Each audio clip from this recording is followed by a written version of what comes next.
Beri kesempatan sempat ngobrol sama Pak Ustadz Basori dan Pak Lurah Nganjuk bahwa santan itu tidak akan pernah bisa kita nikmati kalau tidak ada proses pemerasan. Harus diperas dulu baru keluar santan. Susu. Itu pun tidak cukup hanya diperas dulu, harus ada parutan. Insya Allah parutan itu nopo kata jenis ini diparut. Jadi kalau kalian jenengan, saya dengan sampean kalau ingin mendapatkan santannya kehidupan, itu gelem diparut di sini. Urip ini hidup itu kalau nggak pernah diparut, tidak pernah akan jadi santan. Apa parutannya itu apa? Masalah, konflik, problem, kesulitan, kesedihan, kesusahan. Itu adalah sesungguhnya adalah cara Allah mengeluarkan santan kehidupan kita. Coba bagaimana Rasulullah SAW sampai disebut innama bu'ithu liutammima makarimal akhlak. Kalau Nabi tidak menjadi contoh uswah hasanah sebagai simbol akhlak yang mulia, karena khuluqul Quran sejak lahir sudah diparut. Parutan pertama lahir tanpa seorang ayah. Dapat beberapa bulan kemudian tahu kehilangan ibu, terus dalam keadaan miskin, terus menikah dengan janda usia 25. Kalau bapak kan pinginnya menikah dengan gadis toh. Kebalik, usia 40 pingin dapat 20. Nabi usia 25 dapat 40. Nikahnya memang lebih dari satu, tapi istrinya ada yang usia 65, ada yang usia 70. Sunnahnya kita ketika mengikuti Nabi, istri yang kedua usianya 20, istri yang pertama usia 50. Itu bedanya. Nabi diparut, dikasih masalah perang 76 kali dalam 10 tahun. 76 kali dibagi 10. Benar? 7 dibagi 12 bulan, berarti 1 bulan berapa kali perang? 2 kali. 1 bulan 2 kali perang. Alhamdulillah kalau kalian jenengan lahir dan ada perang di Indonesia. Diparut terus, keluar santan ke akhlak kemuliaan Nabi. Ternyata Nabi menghadapi masalah tidak pernah marah, menghadapi masalah tidak pernah goyah, tetap punya prinsip-prinsip kehidupan sesuai dengan ajaran dari Allah Subhanahu wa Ta'ala.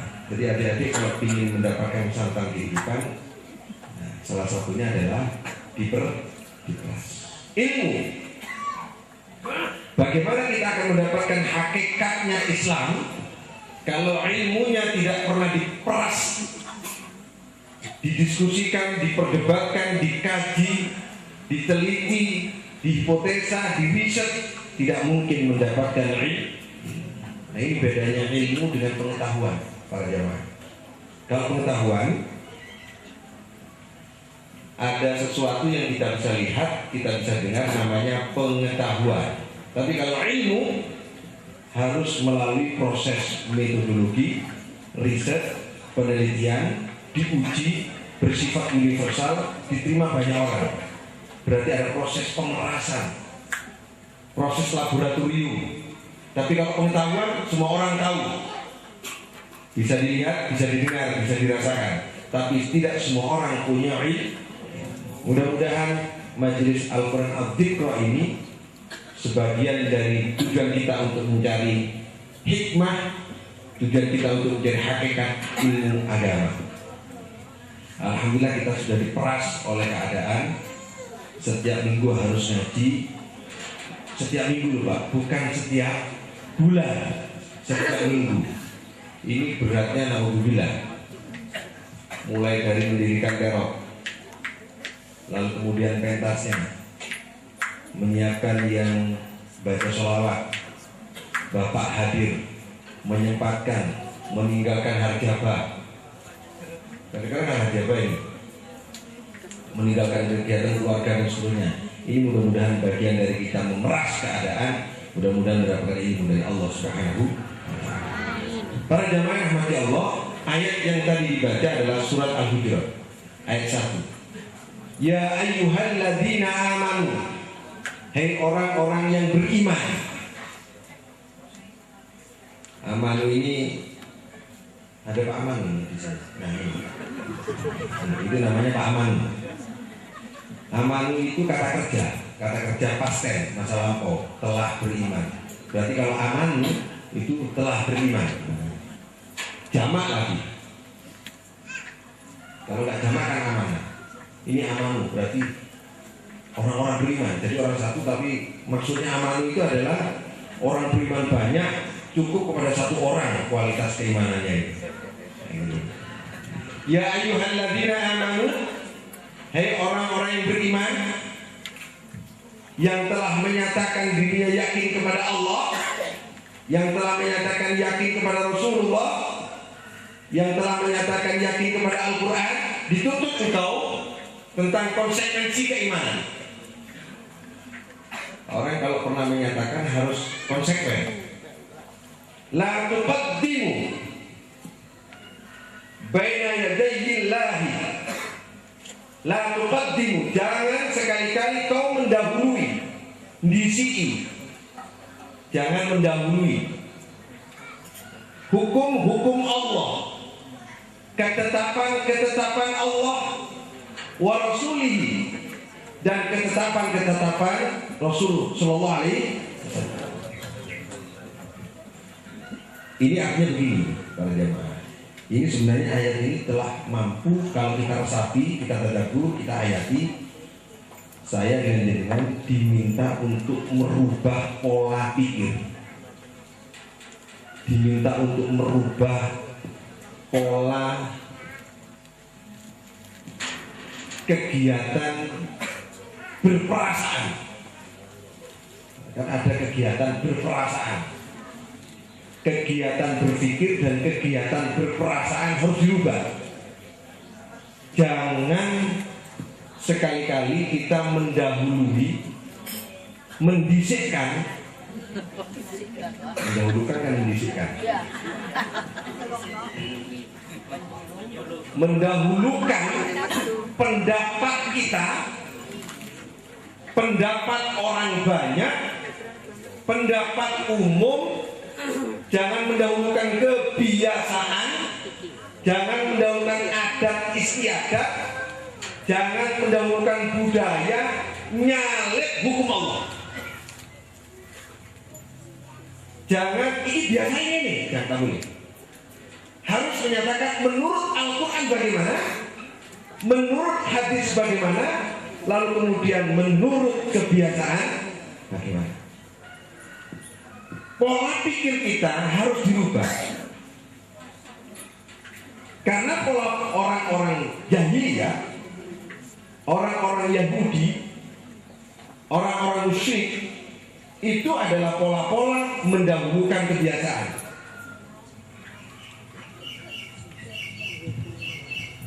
Maka dia pernah ditanyakan, kenapa engkau tidak menyembah Allah, kok menyembah patung?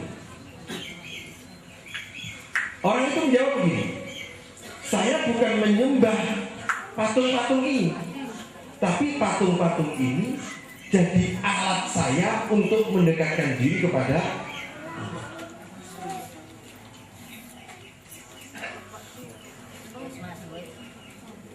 Itu alasan-alasan yang tidak mendahulukan Islam, mendahulukan hukum-hukum Allah. Coba kita rasakan dalam ngurus rumah tangga aja.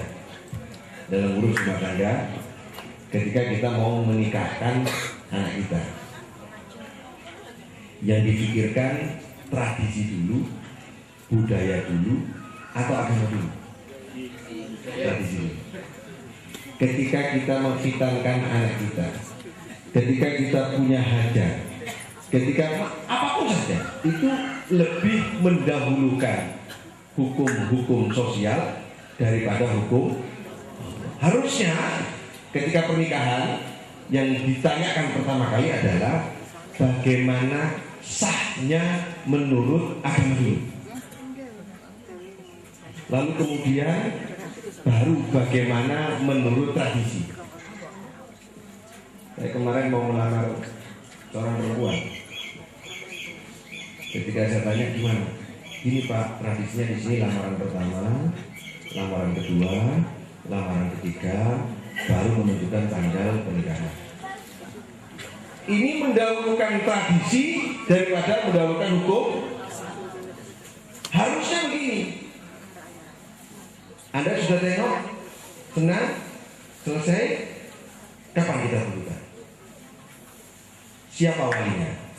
Di mana tempatnya? Dan seterusnya, baru. Nah, kebiasaan di sini, nah baru gitu. Ini adalah membentuk pola pikir. Ngurus anak.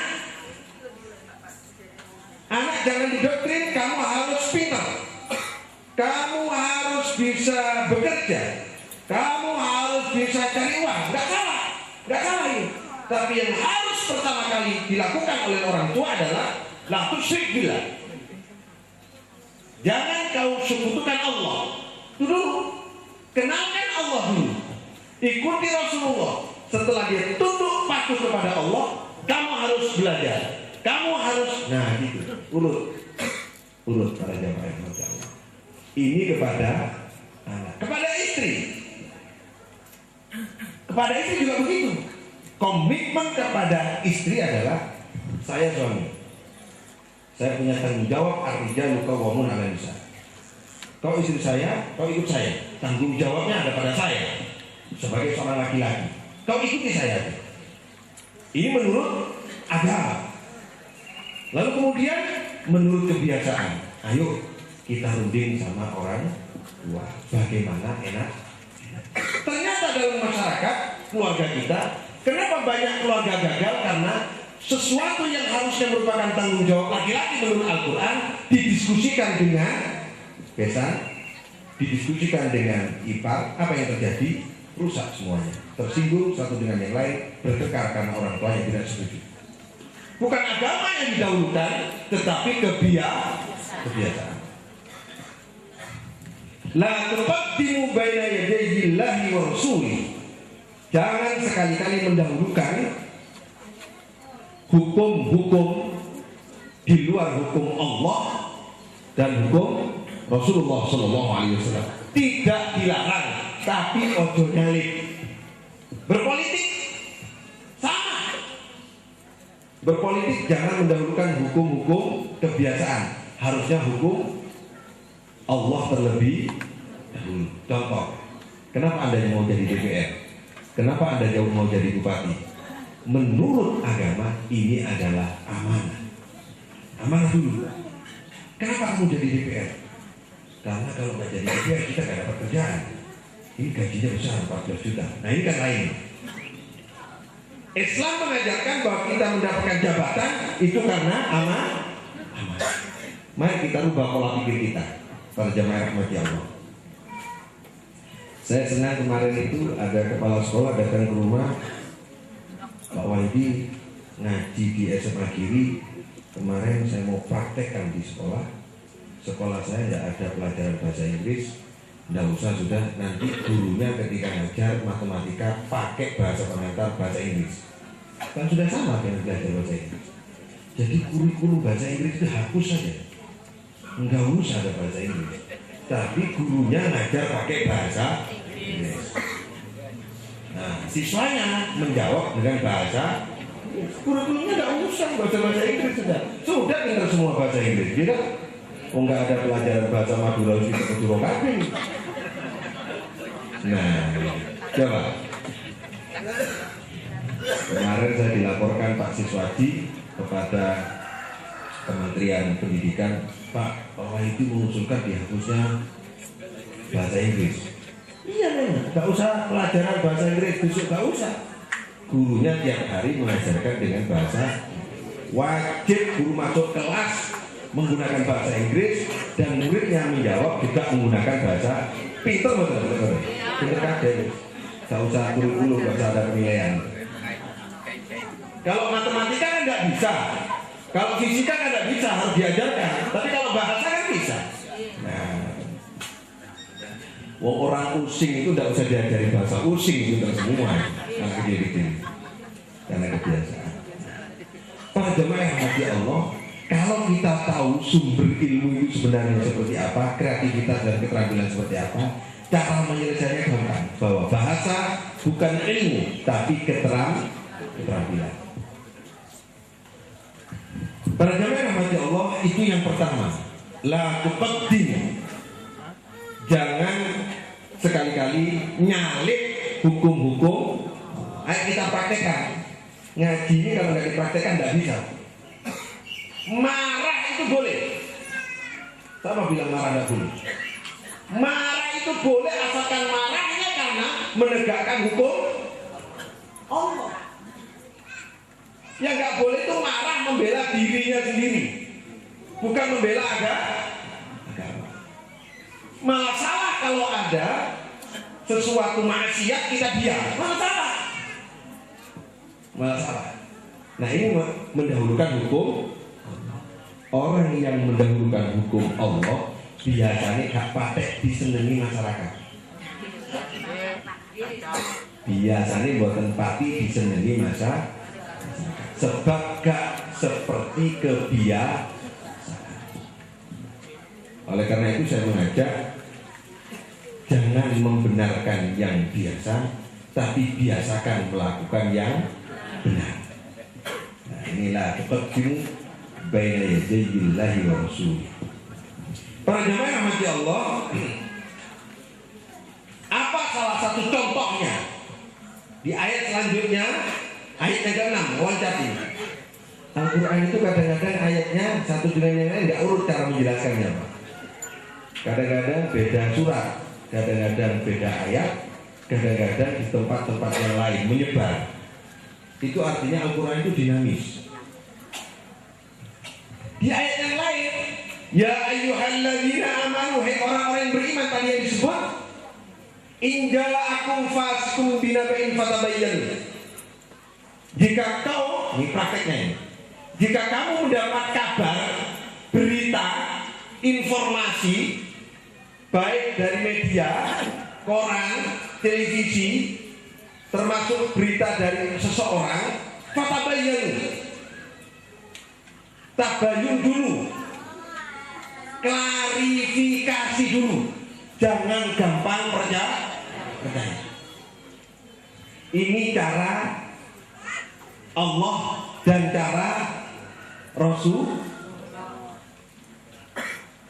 Ini membentuk pola pikir sudah. Kalau kita gak gampang percaya sama orang, lalu kemudian kita mencari tahu langsung kepada orang yang bersangkutan, insya Allah kita akan selamat. Fatabayyan. Karena apa? Karena kalau kita sampai percaya kepada berita-berita itu tanpa sekalipun kita melakukan klarifikasi, kita akan mendapatkan penyesalan karena sesuatu itu akan merusak kita sendiri. Ini contoh hukum Allah, kalau didahulukan kita akan menjadi nyaman. Jadi biasanya kalau dapat berita kita kan langsung tersinggung. Pokoknya tabayun dulu, baru kemudian benar apa tidak. Jadi Islam itu sebenarnya mendidik saya dengan jenengan semua untuk berpikir sistematis, berpikir metodologi, urut tertib, tidak gampang mengambil kesimpulan. Berarti orang-orang yang tidak latuqaddimu, yang tidak mendahulukan hukum Allah, ciri-cirinya adalah berpikirnya sistematis, berpikirnya urut tertib, sesuai dengan kemauan Al-Qur'an. Keberhasilan kita ngaji itu ciri-cirinya gini aja gampangnya. Kalau yang kita kerjakan itu menurut agama, bukan menurut pendapat kita, itu sudah ciri-ciri orang yang baik, sukses dalam beragama. Pertarungan kelompok organisasi ini kan menurut organisasi, bukan sudah lagi menurut agama. Jadi kadang-kadang agama kita ini organisasi, kadang-kadang yang dibela bukan Islam, tapi yang dibela adalah organisasi. Ini rada melenceng gitu, berbahaya ya. Melenceng banyak apa sedikit? Kadang-kadang kita membahas suku, kadang-kadang kita membahas bangsa, kadang-kadang kita membahas keturunan. Ada keangkuhan itu. Nah, ini para jamaah rahmati Allah, kalau kita menggunakan sistem mendahulukan hukum bernegara, coba kita lihat, bangsa Indonesia itu sangat luar biasa, punya Pancasila. Setelah kaji Pancasila, pendiri bangsa ini mendahulukan hukum Allah. Pembukaan Undang-Undang Dasar 45 itu ada poin penting, kemerdekaan ini berkat rahmat Allah. Padahal ada pejuang, padahal ada para tokoh ulama dan orang-orang yang berdarah-darah, tidak disebut sama sekali. Kemerdekaan ini bukan berkat pejuang, tapi kemerdekaan ini berkat rahmat Allah. Mendahulukan pikiran, mendahulukan keyakinan kepada Allah bahwa ini adalah pemberian dari Allah, dan menurunkan derajat keangkuhan bahwa ini perjuangan saya, perjuangan kamu, perjuangan pangeran, perjuangan tokoh dan seterusnya. Dihapus semua. Ini berkat rahmat. Dan anehnya menyebut satu Tuhan, yaitu Allah. Enggak ada Yesus, enggak ada Sang Hyang Widi. Tapi orang di luar Islam tidak protes. Kenapa kok tidak protes? Karena kita menyentuh persoalan substansi. Memang kenyataannya dulu para perjuangan seperti ini antara mayoritas dan minoritas telah dibangun melalui kalimat berkat rahmat Allah. Tidak protesnya agama lain menunjukkan bahwa Indonesia itu lahir dari saling menghargai satu dengan yang lain. Yang minoritas menghargai yang mayor, mendahulukan hukum, ketuhanan yang Maha Esa. Kenapa kok Tuhan gak Tuhan yang Maha Esa, tapi ketuhanan? Ini kan bahasa ya. Kalau ketuhanan itu hal-hal yang berkaitan dengan sifat-sifat Tuhan. Kalau sifat-sifat Tuhan berarti sifat Tuhan itu kalau menurut agama Islam kita baca Asmaul Husna, Al-Qudus, Salam dan seterusnya. Berarti berbicara tentang sifat ketuhanan. Kalau begitu undang-undang Dasar 45, undang-undang sampai kepada peraturan, harusnya nafasnya, semangatnya harus berkini sifat-sifat ketuhanan. Ini kan fondasi. Ini bukti bahwa pejuang kita dulu membangun bangsa ini mendahulukan pikiran-pikiran agama daripada pikiran-pikiran pribadi. Padahal boleh dikatakan bahwa pendiri kemerdekaan ini didorong oleh Soekarno dan Hatta, nggak akan ada yang salah. Tapi ternyata Soekarno Hatta menyatakan berkat rahmat Allah. Ini para jamaah rahmati Allah. Berarti fondasinya adalah keyakinan, ikhtiar, pengorbanan, harta, nyawa, ditanggalkan semua, ditaruh, ditempatkan yang paling mulia adalah Allah Subhanahu wa Ta'ala sebagai penyebab lahirnya kemerdekaan. Harusnya kita membangun rumah tangga, bergaul di masyarakat. Ketika kita berhasil, harus menyatakan ini karena Allah, bukan karena saya, bukan karena Anda. Pengajian ini bisa sukses, pengajian ini bisa kontinu karena dirahmati oleh, bukan karena Wahyudi, bukan karena protokol, bukan karena yang lain, tapi karena Allah. Nah, itu namanya mendahulukan Allah. Biasakan kita mendahulukan Allah daripada mendahulukan egoisme dan kepentingan diri sendiri. Para jamaah rahmati Allah, kalau ini kita lakukan, ini sudah mampu merubah pola pikir. Contoh, kita diskusi. Misalnya saya ini ustaz, misalnya ini, yang saya ajak diskusi ini adalah orang awam. Saya salah, ketika diskusi saya salah berpendapat. Orang awam ini pas benar. Kalau menurut hukum Allah, saya harus menerima pendapat orang awam. Karena kebenaran bisa keluar dari mulutnya siapa saja. Tapi kalau menurut saya, saya ini kan ustaz, masa dikalahkan dengan orang awam? Ini nggak boleh. Kamu itu perempuan, nggak usah ngajari orang laki-laki. Ini menurut pendapat kita, tapi menurut pendapat Allah, walaupun itu istri, walaupun itu anak, walaupun itu orang miskin, kalau benar harus kita hargai. Apa tepuk tangan? Setuju. Baru mengalami itu.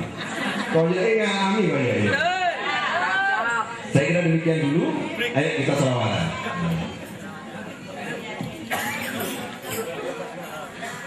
Ya.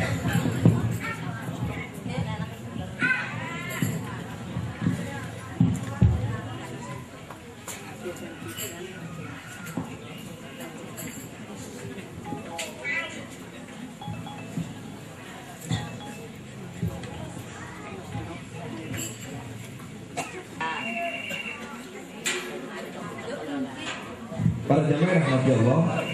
Nah, itu contoh di ayat yang ke-6. Inja akum fasum binabain fatadayan. Hati-hati kalau kita melakukan sesuatu harus dengan lari dan dikasih. Ayat selanjutnya di ayat ke-7, wa alamu anna fikum Rasulullah. Wa alamu anna fikum Rasulullah. Ketahuilah bahwa kita hidup ini karena ada Rasulullah Sallallahu Alaihi Wasallam.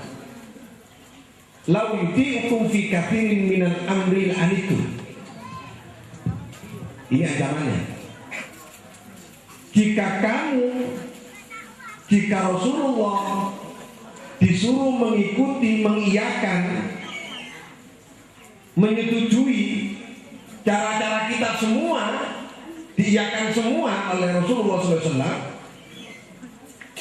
maka itu akan membawa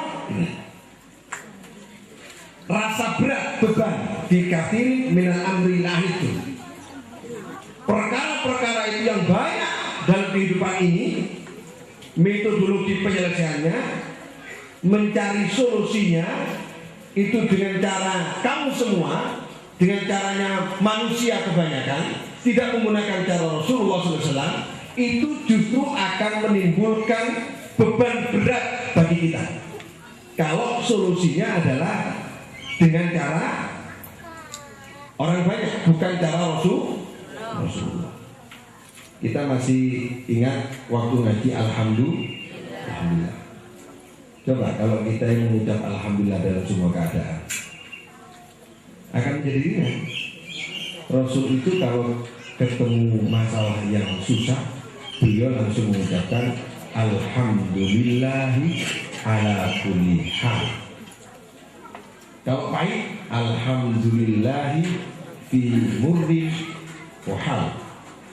Pahit maupun manis tetap Alhamdulillah. Rasul itu sekarang maupun yang akan datang mengatakan Alhamdulillah fi hini wa hal. Hari ini maupun yang akan datang tetap Alhamdulillah. Kalimat satu-satunya, coba buka surat Sabat ya. Alhamdulillahi lahu ma fis samawati wa ma fil ardh wa lahul hamdu fil akhirati. Alhamdulillah itu adalah kalimat yang diucapkan di dunia, langit dan bumi, dan diucapkan di akhir. Jadi penduduk akhirat itu nanti ucapannya, perkataannya adalah Alhamdulillah. Coba biasakan dengan ini. Jurusnya Alhamdulillah. Kita coba ini. Kalau ada masalah, Alhamdulillah. Apa yang terjadi? Kita tidak akan pernah berpikir negatif kepada Allah Subhanahu wa Ta'ala. Nggak beban berat sudah. Tapi kalau kita nggak mengucap Alhamdulillah, beban berat. Jadi jangan paksa diri kita mengikuti cara kebanyakan orang, paksa diri kita mengikuti cara Rasulullah Sallallahu Alaihi Wasallam. Itu caranya begitu. Kita replay beberapa pengajian. Saya ingin mengingat pengajian-pengajian yang sudah-sudah. Ada sebuah teori di dalam Al-Quran. Wala taqfu ma laisa laka bihi ilm. Jangan sekali-kali berucap, bertindak, bersikap dengan teori kosong. Ini kan peringatan. Ojo ngomong lek gak ono ilmune. Jangan bersikap kalau tidak dasar ilmu. Jangan melakukan sesuatu kalau tidak dasarnya ilmu. Jangan karena jarene. Hadisnya begini, kafa bil mar'i jahlan ayyuhadditsa bima sami'a. Cukup orang itu diarani bodoh nek ngomong kalau bersikap karena jarene. Judul kitabnya Babul Jari. Orang itu kalau jarene, itu kata hadis adalah bodoh. Ini contoh. Kita akan nikmat kalau mengikuti ajaran Rasulullah Sallallahu Alaihi Wasallam. Jangan bersikap, jangan berucap kalau tidak ada ilmunya. Selamat nggak kita ini kalau berucap dengan ilmu? Selamat. Mulia nggak kita kalau berucap dengan ilmu? Mulia. Nah, kalau semua dasar ilmu enak ya, nggak ada soal. Habis ini kan ujian. Sudah. Direnung. Mari ngono dipikir sendiri. Oh ini guys, terus kakinya gitu. Bilanya A, B, C, D, E, F, O, A. Gak ada dasar ilmu. Kira-kira lulus gak? Gak lulus. SMA belakang gak ada yang gitu. Gak ada. Itu pengalaman pribadi. Ini para jamaah yang rahmati Allah kalau dasarnya ilmu. Enak kalau dasarnya ilmu, enak. Insya Allah enak. Artinya ilmu agama yang diajarkan oleh Rasulullah Sallallahu Alaihi Wasallam. Tetapi kemudian kelanjutan ayat ini,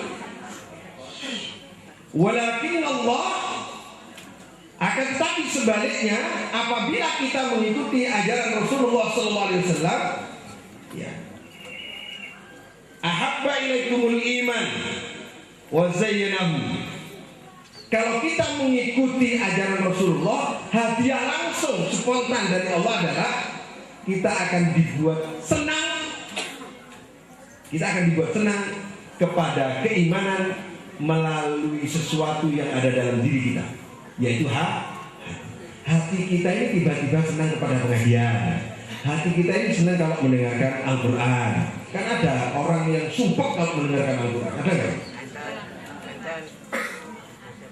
Ngaji tok gaya kuai. Ada. Orang benci kepada pengajian itu ada.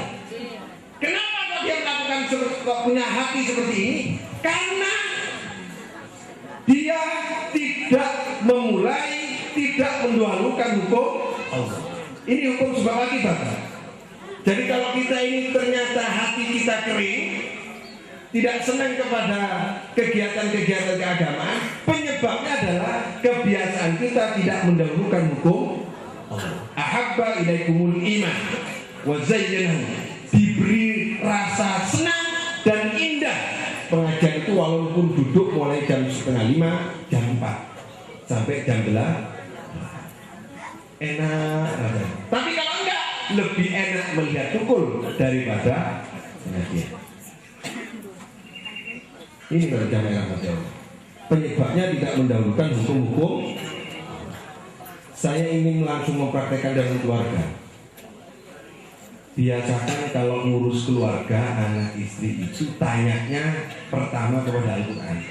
Iki mek coro Al-Quran ya, coro Kanjeng Nabi ya. Ada sahabat Nabi namanya Mu'adz bin Jabal. Ketika diutus oleh Rasulullah dan diutus untuk melakukan suatu kegiatan perjuangan, ditanya, nanti kamu akan menggunakan hukum apa? Al-Quran. Terus kalau nggak ada dalam Al-Quran gimana? Sunnah. Kalau nggak ada dalam sunnah, baru saya menggunakan nalar saya, tetap menggunakan prinsip-prinsip Al-Quran dan Al-Quran, sunnah dan seterusnya. Ketika kita ngurus rumah tangga, yang harus ditanya dulu, menurut Al-Quran gimana? Misalnya apa ya Bang? Nikah lagi menurut Al-Quran gimana? Nah gitu.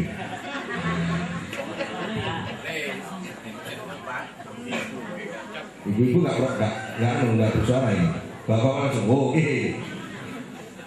Menurut Al-Quran gimana? Fangkihu ma qabalakum minan nisa masna wa thulatha wa ruba'. Nikahilah perempuan itu karena kecintaanmu 1, 2, 3 dan 4. Boleh. Ini dipakai dulu menurut Al-Quran. Tapi awas loh ya, ayat ini taksis ya. Ayat ini khusus bagi orang yang kebelet nikah lagi. Bagi orang yang tidak kebelet tidak menggunakan ayat ini, karena ayat ini menampung orang yang kebelet kalimat. Tidak semua, tidak untuk umum ini, tidak khusus pengkhususan itu yang kebelet. Jadi jangan dikebiau ya, terus orang nggak kebelet disuruh kebelet. Akhirnya sama nikah mana tidak boleh. Oh enggak, orang nggak kebelet kok disuruh nikahin. Nah ini. Jadi tergantung bagaimana kita menyikapi ayat ini. Ada kelanjutannya ini. Kelanjutannya gimana? Fa in khiftum alla ta'dilu fawahidah. Kalau kamu kebelet tapi kamu tidak bisa berbuat adil, satu saja. Ibu-ibu senang ya? Gitu menyikapi ayatnya ini. Wah kalau ini enggak, ini langsung 2 ya.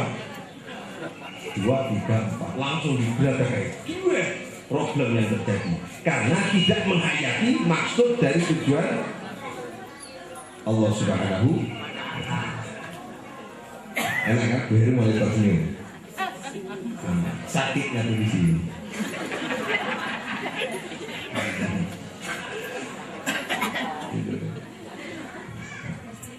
Saya lanjutkan. Ini kita mulai praktek terus dalam keseharian ini. Kegagalan kita lah. Menurut saya kegagalan kita beragama itu bukan pada ceramah, bukan dalam kumpul-kumpul majelis, bukan dalam rangka membaca sholawat.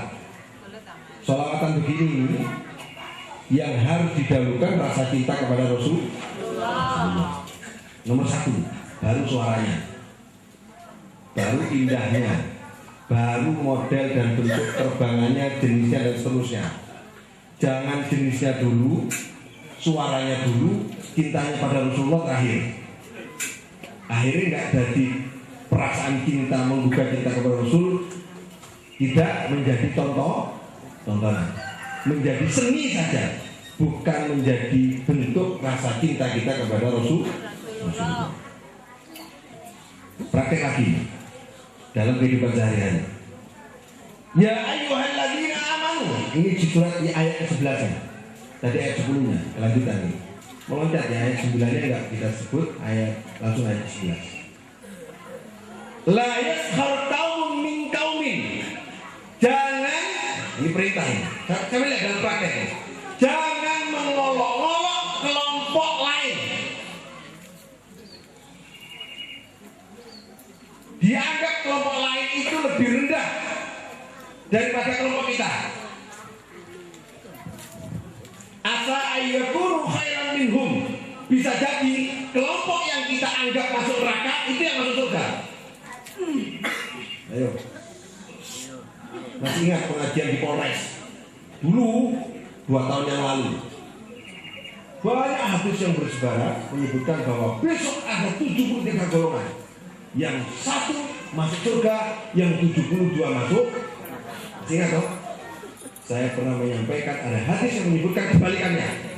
Yang 72 masuk surga, yang 1 masuk neraka. Pernah kan? Masih ingat? Nah, enaknya mikirnya gitu aja.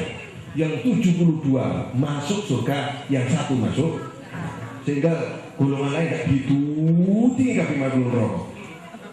Islam tidak boleh nuding orang lain jelek sementara kita menganggap baik. Kesalahan besar kita dalam praktek beragama adalah nudingan wong.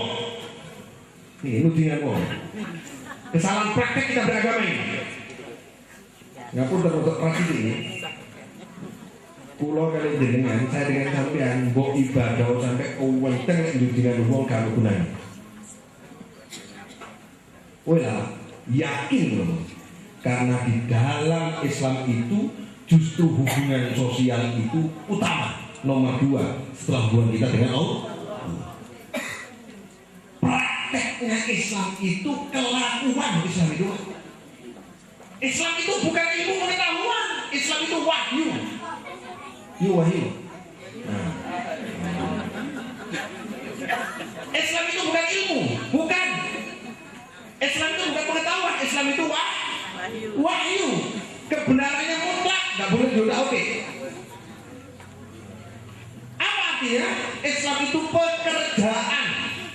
Kalau kita ngabdi kepada Allah, syarat yang selanjutnya mengikuti adalah jangan dudingan aman.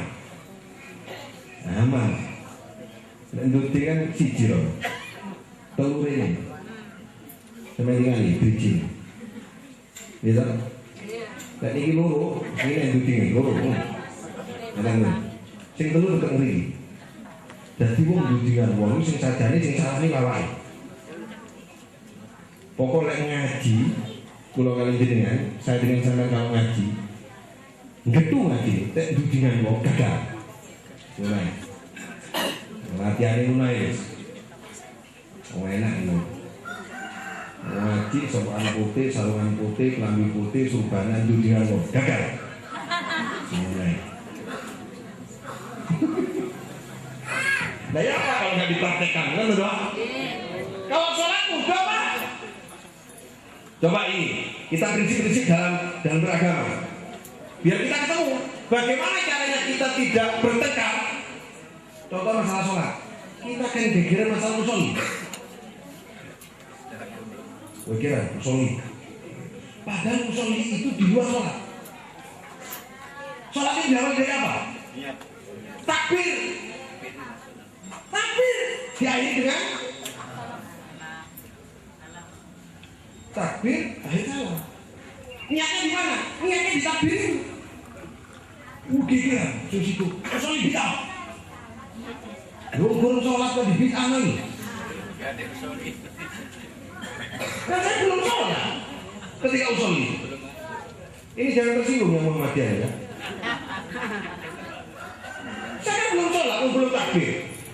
Macam usolli boleh nggak? Boleh nggak kalau mau ngomong dulu sebelum sholat? Boleh, jagungan dulu. Boleh. Usolli kok gak oleh ini apa? sudah, nggak usah usul, diam saja. Boleh nggak? Boleh, kan sama-sama pun. Kenapa bertengkar? Oh belum takbir. Takbir dimulai dengan sholat dimulai takbir Allahu Akbar, akhirnya sah. Dibahas loh, bukan substansi. Nah, enak kan? Enak. Hargai orang yang nggak pakai usolli dan jangan membiarkan orang yang pakai beres. Enak loh. Aku mau mengerjakan tidak bisa ketemu. Ada perlombaan musyafakoh tilawah Quran. Ada perlombaan, kalau dilombakan. Oh fastabiqul khairat, berbuat baik-baik itu dilombakan. Boleh. Haram. Nanti kan ada hadiahnya. Lu Allah ngasih hadiah ya. Hadiahnya surga. Bukan uang. Haram. Lesik lagi si ojo haram-haram ngomong. Orang diharam-haramkan. Ini karena tidak mendahulukan hukum Allah, yang didahulukan adalah golong.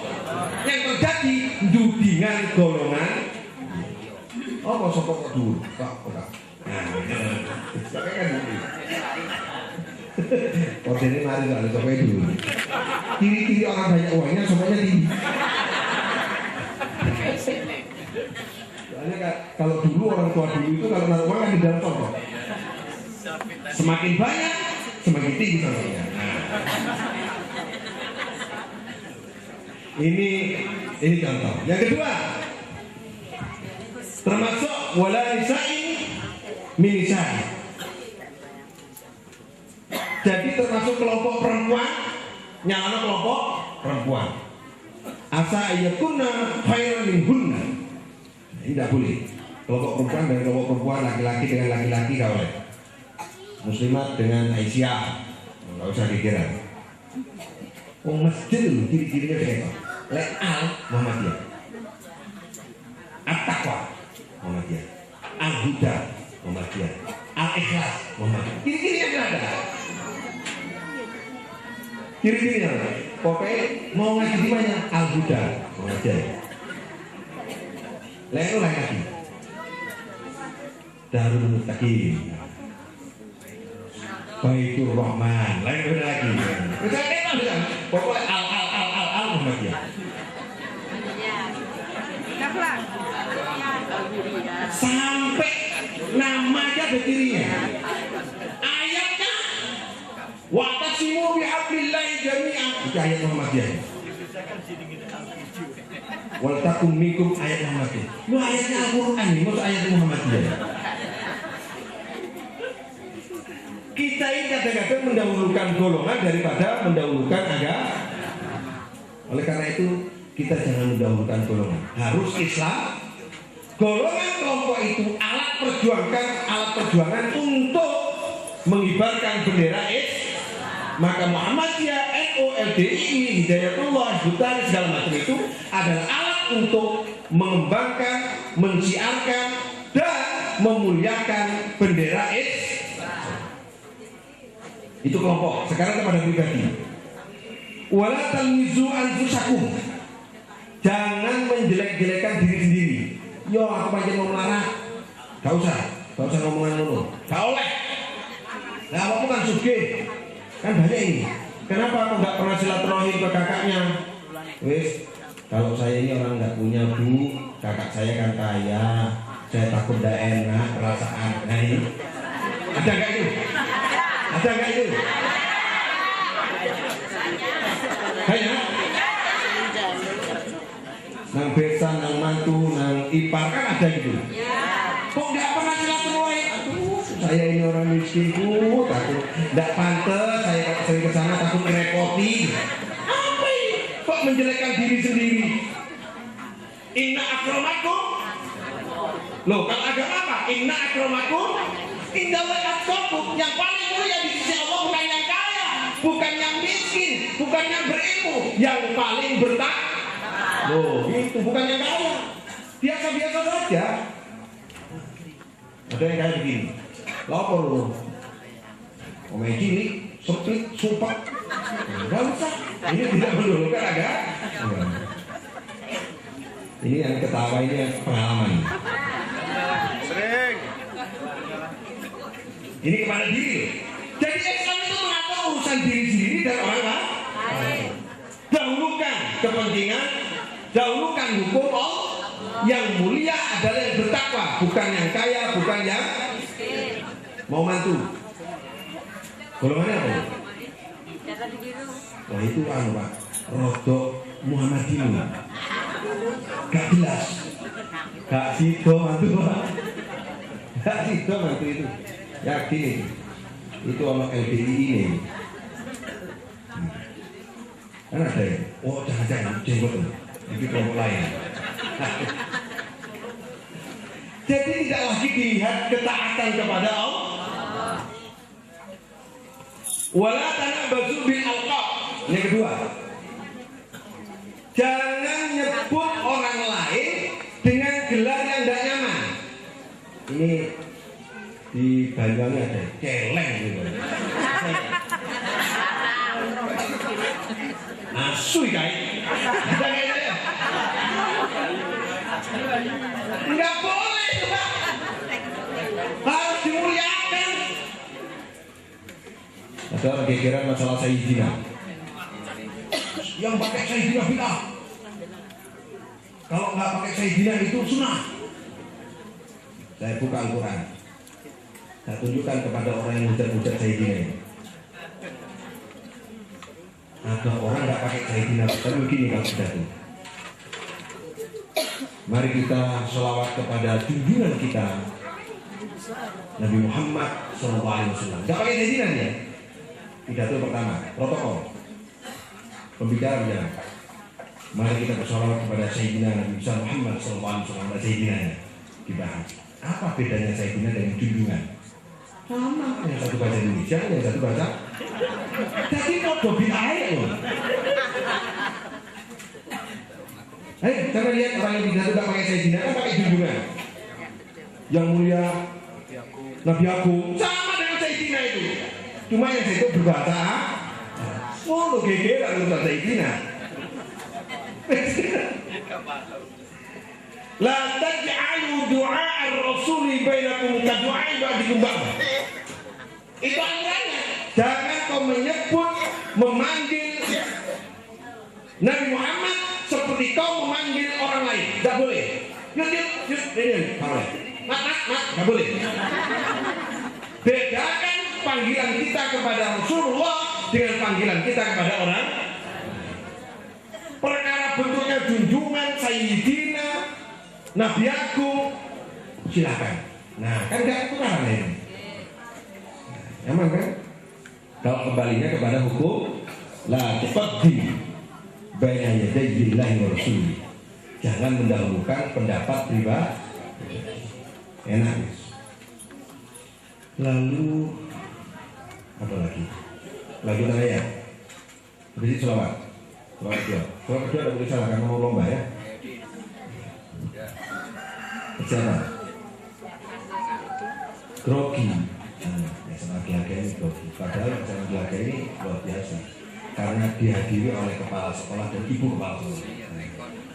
Karena muridnya di atas, kepala sekolahnya di bawah itu. Jadi grogi. Kelanjutan ayat. Ini Pak, larangan-larangan, bisa ucapkan larangan-larangan. Praktek di dalam beragama. Berapa ini?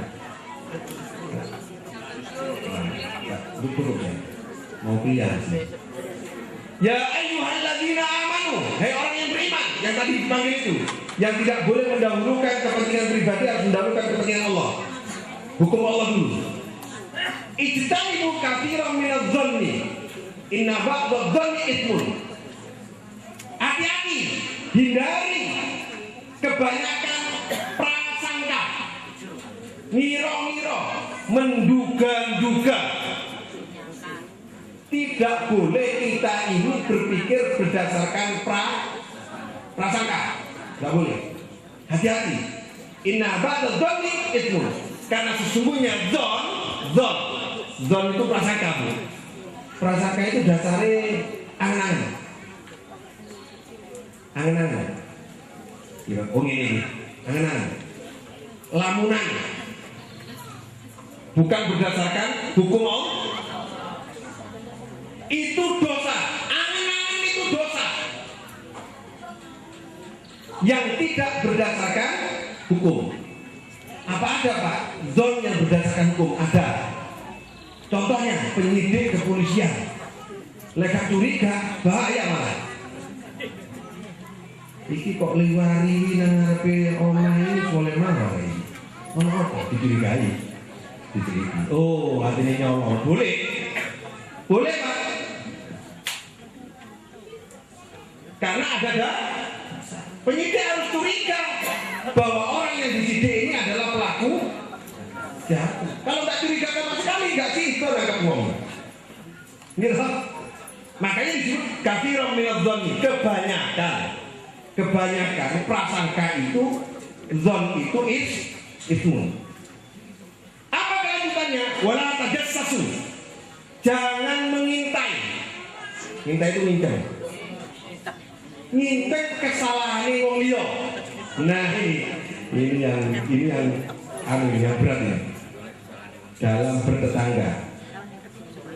Ngintai itu bahasa Indonesianya mengintai.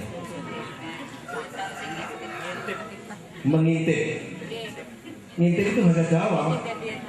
Intipnya itu nasi itu intip. Kalau mengintip kan berarti bahasa. Makanya intip itu kan gosong ya. Makanya orang mengintip itu gosong. Tidak boleh kita mengintip kesalahan orang lain. Karena itu larangan dari Allah Subhanahu. Praktek beragama apabila kita sudah bisa menghindari mengintip kesalahan orang lain, kita akan sukses. Ini yang berat ini. Ya aku terlalu ekstrim. Irengmu didati. Mulai ini sampai gosong.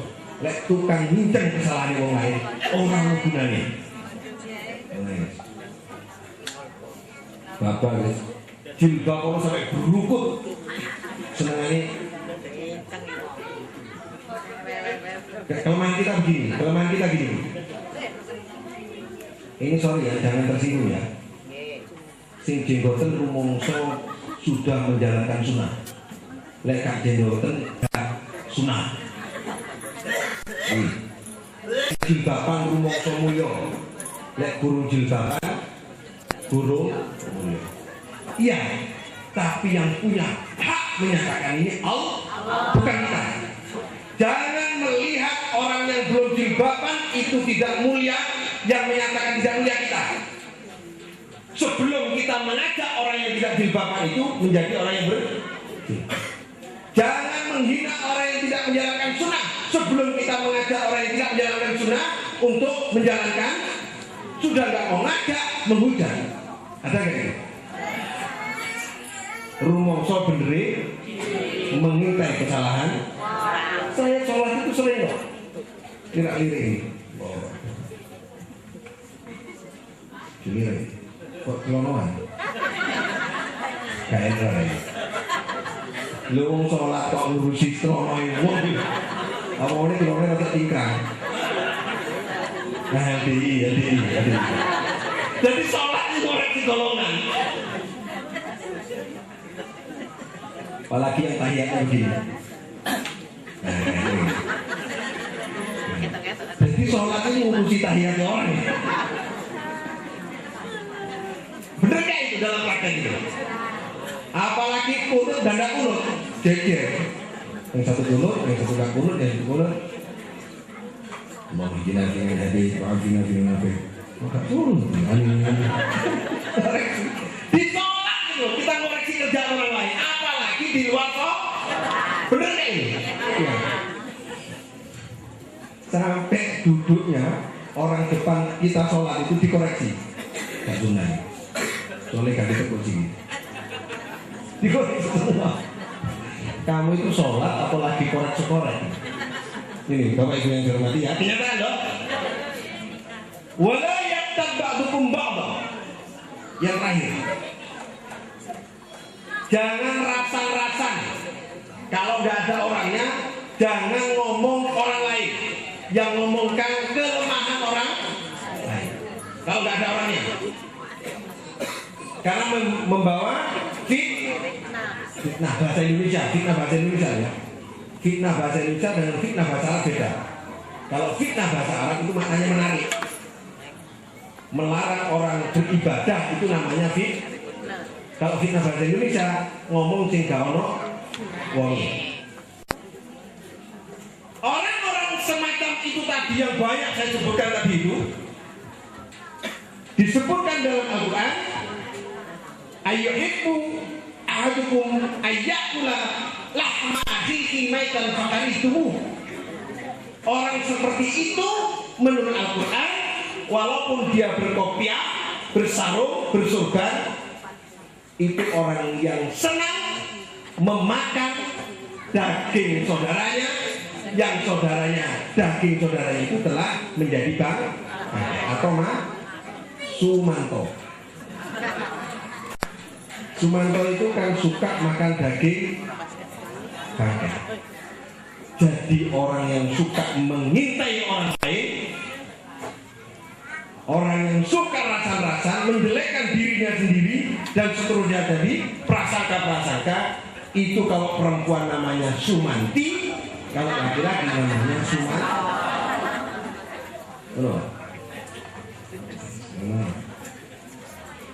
Wattaqullah.